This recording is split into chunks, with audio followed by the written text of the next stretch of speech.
السلام علیکم ورحمۃ اللہ تعالی وبرکاتہ نحمدہ سبحانہ وتبارک وتعالی ونصلی ونسلم علی رسولہ الکریم۔ حاضرین گرامی، امام ابو القاسم طبرانی رضی اللہ تعالیٰ عنہ اپنی معجم صغیر میں حضرت سیدنا انس بن مالک رضی اللہ تعالیٰ عنہ سے راوی ہیں کہ آپ نے فرمایا کہ رسول اقدس صلی اللہ علیہ وآلہ وصحبہ وسلم نے حضرت سیدنا معاذ بن جبل رضی اللہ تعالیٰ عنہ سے فرمایا کہ اے معاذ، کیا میں تمہیں ایک دعا نہ سکھاؤں؟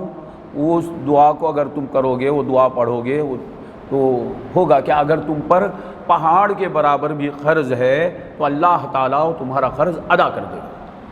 کہ اے معاذ، یہ دعا کرو، اللہم مالک الملک تؤتی الملک من تشاء وتنزع الملک ممن تشاء وتعز من تشاء وتذل من تشاء بیدک الخیر انک علی کل شیء قدیر، رحمان الدنیا ورحیمہما تؤتیہما من تشاء وتمنع منہما من تشاء، ارحمنی رحمتا تغنینی بہا عن رحمت من سواک۔ اے معاذ، یہ دعا کرو، اللہم مالک الملک تؤتی الملک، بعض روایتوں میں قل اللہم مالک الملک آیت جو ہے اسی کو پڑھنے کا حکم ہے۔ بعض روایتوں میں اللہم مالک الملک تؤتی الملک من تشاء، اے اللہ ملک کے مالک، ساری سلطنت کا تو ہی مالک ہے۔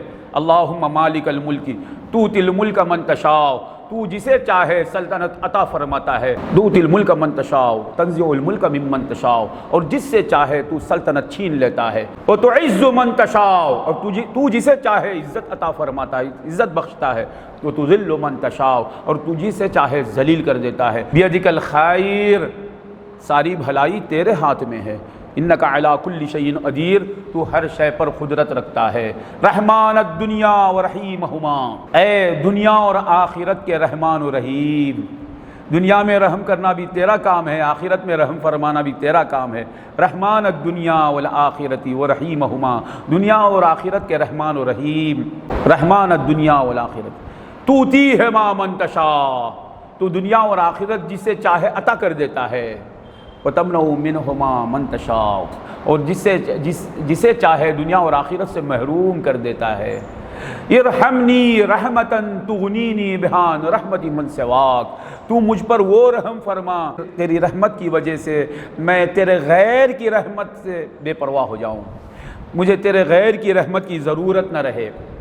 یہ دعا کرو، یہ سرکار دو عالم صلی اللہ علیہ وسلم نے حضرت معاذ بن جبل انصاری رضی اللہ تعالیٰ عنہ کو تعلیم فرمائی۔ یہ قرض کے بوجھ سے سبکدوش ہونے کی دعا ہے۔ اس طرح کئی دعائیں ہیں آقا نامدار صلی اللہ علیہ وسلم کی طرف سے تعلیم کردہ، ان میں یہ بھی ایک دعا ہے، جیسا کہ ترمذی شریف میں دعا ہے کہ اللہم اکفنی بحلالک عن حرامک واغننی بفضلک عمن سواک، اس طرح دعائیں ہیں۔ اور آپ جانتے ہیں ہر چیز کو حاصل کرنے کے لیے بندہ، یہ عالم اسباب ہے، اس میں دعا بھی کرتا ہے، دوا بھی کرتا ہے۔ دعا بھی ایک سبب ہے کیونکہ یہ عالم اسباب ہے، اور دوا بھی ایک سبب ہے۔ دوا مادی سبب ہے، دعا روحانی سبب ہے، کیونکہ یہ عالم اسباب کا ہے۔ تو ہم بیماری کو دور کرنا چاہتے ہیں تو دعا بھی کرتے ہیں، دوا بھی کرتے ہیں۔ فقیری کو دور کرنا چاہتے ہیں تو ہم دعا بھی کرتے ہیں، دوا بھی کرتے ہیں، یعنی اس کا علاج کرتے ہیں، کوشش کرتے ہیں۔ ہم جہل کو دور کرنا چاہتے ہیں تو اللہ تعالیٰ کی بارگاہ میں دعا بھی کرتے ہیں علم کے لیے، اور دوا بھی کرتے ہیں، علاج کرتے ہیں جہل کو دور کرنے کا، علماء کی صحبت اختیار کرتے ہیں، علماء کی صحبت میں رہتے ہیں، تعلم کا راستہ اختیار کرتے ہیں۔ تو اسی طرح یہاں قرض ہے تو دعا بھی کرنی چاہیے، ہمیں دوا بھی کرنی چاہیے۔ دعائیں سکھائی گئی ہیں، دوا کیا ہے یاد رکھنا، قرض ہے ہم پر، ادا نہیں ہو رہا ہے تو سمجھ لینا کہ ہم قرض کو ادا کرنے کی نیت ہی نہیں رکھتے ہیں۔ قرض ادا نہیں ہو رہا ہے تو سمجھ لینا کہ قرض کو ادا کرنے کا عزم نہیں ہے، ارادہ نہیں ہے، پکا ارادہ نہیں ہے۔ سرکار دو عالم صلی اللہ علیہ وآلہ وصحبہ وسلم فرماتے ہیں من اخذ اموال الناس يريد اداءها ادى الله عنه ومن اخذها يريد اتلافها اتلفه الله۔ صحیح البخاری میں حضرت ابو ہریرہ رضی اللہ عنہ سے منقول ہے کہ سرکار دو عالم صلی اللہ علیہ وسلم نے فرمایا کہ جو لوگوں کا مال لیتا ہے، یرید اداءہا، ادا کرنے کی نیت سے، ادا کرنے کے ارادے کے ساتھ، ادى اللہ عنہ، اللہ ادا کرے گا اس کی طرف سے۔ دیکھو لوگوں کا مال لیتا ہے لوگوں کو واپس کرنے کے ارادے کے ساتھ، تو حضور صلی اللہ علیہ وسلم کا وعدہ ہے کہ اللہ ادا کرے گا۔ اب ادا نہیں ہو رہا ہے سو مراد بندہ لیا ہے دینے کے لیے نہیں، لینے کے لیے بس بولتا ہے نام سے میں قرض ادا کرنا ہے، قرض ادا کرنا ہے، بولتا ہے، مگر عزم مصمم نہیں ہے، ادا کرنے کا پکا ارادہ نہیں ہے۔ اس کی علامت کیا ہے؟ اللہ تعالیٰ سے بندہ دعا کرتا ہے، اللہ میرا قرض ادا فرما دے، میرا قرض ادا فرما دے، میرا قرض ادا فرما دے، اللہ تعالیٰ سے دعا کرتا ہے، اللہ تعالیٰ اسے دولت دیتا ہے، پیسے دیتا ہے۔ مثلاً اس پر 1,00,000 روپے قرض ہیں تو اللہ تعالیٰ اسے 1,00,000 روپے نہیں دے دیتا، کبھی ایسا بھی ہوتا ہے 1,00,000 روپے دے دیتا ہے، کبھی 2,00,000 روپے دے دیتا ہے، اکثر ایسا ہوتا ہے اللہ تعالیٰ کی طرف سے آزمائش کے طور پر اسے 50,000 روپے ملتے ہیں۔ تو اب بندہ وہ لے کر یہ سوچتا ہے مجھ پر تو 1,00,000 روپے کا قرض ہے، یہ 1,00,000 روپے اس سے ادا نہیں ہوں گے، اب یہ ہم کو خرچ میں لا لینا ہے، اس کو خرچ کر لینا ہے، جب 1,00,000 روپے ملیں گے قرض ادا کر دیں گے۔ معلوم ہوا اس ارادے سے لیا ہے، جب پیسہ لینا ہے تو دینے کی بات کرتا ہے، جب پیسہ آتا ہے اب دینے کو حماقت سمجھتا ہے، کیا ہاں بھائی یہ پیسے آئے ہیں، اب ہم کو گوشت لینا ہے، ترکاری لینا ہے، یہ لینا ہے، وہ لینا ہے، وہ خریدنا ہے، یہ خریدنا ہے، یہ لے جا کر اسے دیں گے، تو معلوم ہوا واپس لوٹانے کی نیت نہیں ہے، نیت اس کو ہے، عزم کرنے والا وہ ہے جس کے پاس پیسے آتے ہیں تو پہلے ادا کرنے کی فکر آتی ہے۔ سمجھ لینا یہ بندہ دینے کی نیت سے لیا ہے، لاکھوں روپے بھی قرض رہے اللہ تعالیٰ ادا کر دے گا۔ من اخذ اموال الناس یرید اداءها ادى اللہ عنہ، جو لوگوں کے مال لیتا ہے ان کو لوٹانے کی نیت سے، لوٹانے کے ارادے کے ساتھ، ادى اللہ عنہ، اللہ ادا کرے گا اس کی طرف سے۔ ومن اخذها یرید اتلافها اتلفه اللہ، جو لوگوں کا مال لیتا ہے مالوں کو ہڑپ کر لینے کے لیے، ختم کر لینے، بس لے لینا ہے اس کے بعد دینا ہے۔ کیا کتنے لوگ ہیں کروڑوں روپے لے لیے اس کے بعد رہ گئے دیے نہیں، ہم کو بھی ایسا ہی کرنا ہے۔ من اخذ یرید اتلافها اتلفه اللہ، حضور فرماتے ہیں جو لوگوں کا مال لے گا ان مالوں کو ختم کرنے کے لیے، ہڑپ کر جانے کے لیے، اللہ تعالیٰ اتلفہ اللہ اسے تباہ کر دے گا۔ دوسرے روایات میں آیا کہ سرکار فرماتے ہیں جو قرض لیتا ہے دینے کی نیت کے ساتھ، واپس لوٹانے کے عزم کے ساتھ، اللہ ادا کرے گا، اور جو قرض لیتا ہے دینے کا ارادہ نہیں ہے، لقی اللہ سارقا، وہ اللہ تعالیٰ سے چور بن کر ملے گا۔ وہ کیا ہوگا؟ وہ چور ہے نہیں فرما نہیں سکتا، اللہ سے چور بن کر ملے گا، سے معلوم ہوا مر جائے گا، قرض ادا نہیں ہوگا اس کا۔ اور جو دینے کی نیت سے لیتا ہے اس کا قرض اس کی زندگی ادا ہو جائے گا یا موت کے فوراً بعد اللہ ادا کروا دے گا۔ کئی نیک لوگوں کے قرض ادا دینے کی نیت ہے، بہرحال اللہ تعالیٰ ادا کر دے گا اس کو۔ جو دینے کی نیت ہی نہیں رکھتا ہے وہ اللہ تعالیٰ کی بارگاہ میں چور بن کر ملے گا۔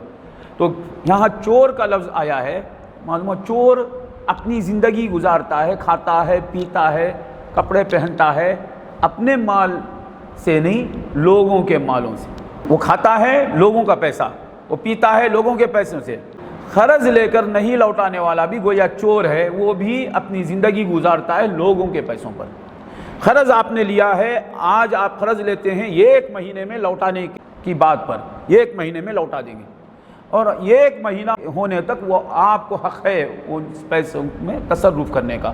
یہ 1 مہینہ ہونے کے بعد وہ آپ کے پیسے نہیں، وہ اس کے پیسے، تو غیر کے پیسوں میں آپ تصرف کر رہے ہیں۔ تو چور کیا کرتا ہے؟ وہی کرتا ہے نا۔ تو سرکار نے فرمایا جو لوگوں سے پیسے لے گا ان پیسوں کو لوٹانے کے عزم مصمم کے ساتھ اللہ ادا کرے گا۔ تو پیسے لے رہے ہیں ادا نہیں ہو رہے ہیں تو آپ اپنے دل میں جھانک کر دیکھو، دینے کا ارادہ ہے کہ آپ دینے کا پکا ارادہ کر لیں گے، اللہ آپ کی مدد کرے گا۔ تو اس کا ایک طریقہ کیا ہے؟ آپ پر قرض ہے، علاج بتا رہا ہوں میں، آپ پر قرض ہے تو ایک ہنڈی رکھو، اس میں جب پیسے آتے ہیں، آپ پر 1,00,000 روپے قرض ہیں، آپ کے پاس 1,000 روپے آتے ہیں، ضرورت کے حد تک، خواہش کے حد تک نہیں، فضول خرچی کے حد تک پیسے نہیں لیں، وہ تو اس کی حد ہی نہیں ہے، ضرورت کے حد تک کھانے پینے کے لیے مختصر پیسے آپ اس میں سے لے لو، بقیہ پیسے اس ہنڈی میں رکھو۔ اس طرح آپ کرتے رہیں گے، چند دنوں میں آپ کا قرض اللہ ادا کر دے گا۔ تو یہ علاج ہے۔ اور قرض بڑھتا جا رہا ہے تو یاد رکھنا، اکثر قرض بڑھتا ہے اور کیوں بڑھتا ہے؟ بیکار خرچ، فضول خرچ، اس وجہ سے آدمی اکثر قرض میں مبتلا ہوتا ہے۔ اور فضول خرچی کیوں ہوتی ہے؟ دو چیزوں کی وجہ سے اکثر، تفاخر و تکاثر۔ فخر، تو نے اتنے لاکھ روپے میں شادی کی اپنی بیٹی کی، میں اتنے لاکھ روپے میں کروں۔ تو 10 لاکھ روپے میں شادی کرا تیری بیٹی کی، میں 30 لاکھ روپے میں کروں۔ یہ تفاخر، تکاثر، ہرس، ہوس، یہ دو چیزوں کی وجہ سے فضول خرچی کرتا ہے۔ اور یہ دو چیزیں انا کی وجہ سے پیدا ہوتی ہیں۔ میں بڑا، میں بہتر، میں برتر، میری بیٹی کی شادی میں ایسا نہ ہو تو کیا ہوگا، کیا بات ہوگی، لوگ کیا کہیں گے، یہ انا کی وجہ سے ہوتا ہے۔ اللہ تعالی ہمیں سمجھنے کی توفیق دے۔ تفاخر و تکاثر کو چھوڑنا دے۔ یہ کب چھوڑیں گے؟ تفاخر و تکاثر یہ خواہشات کی وجہ سے۔ ہر بیماری، ہر برائی کی جڑ خواہش ہے۔ اس لیے مولا امام شافعی رضی اللہ تعالیٰ عنہ فرماتے ہیں، امت مطامعی فارحت نفسی فإن النفس ما طمعت تہون۔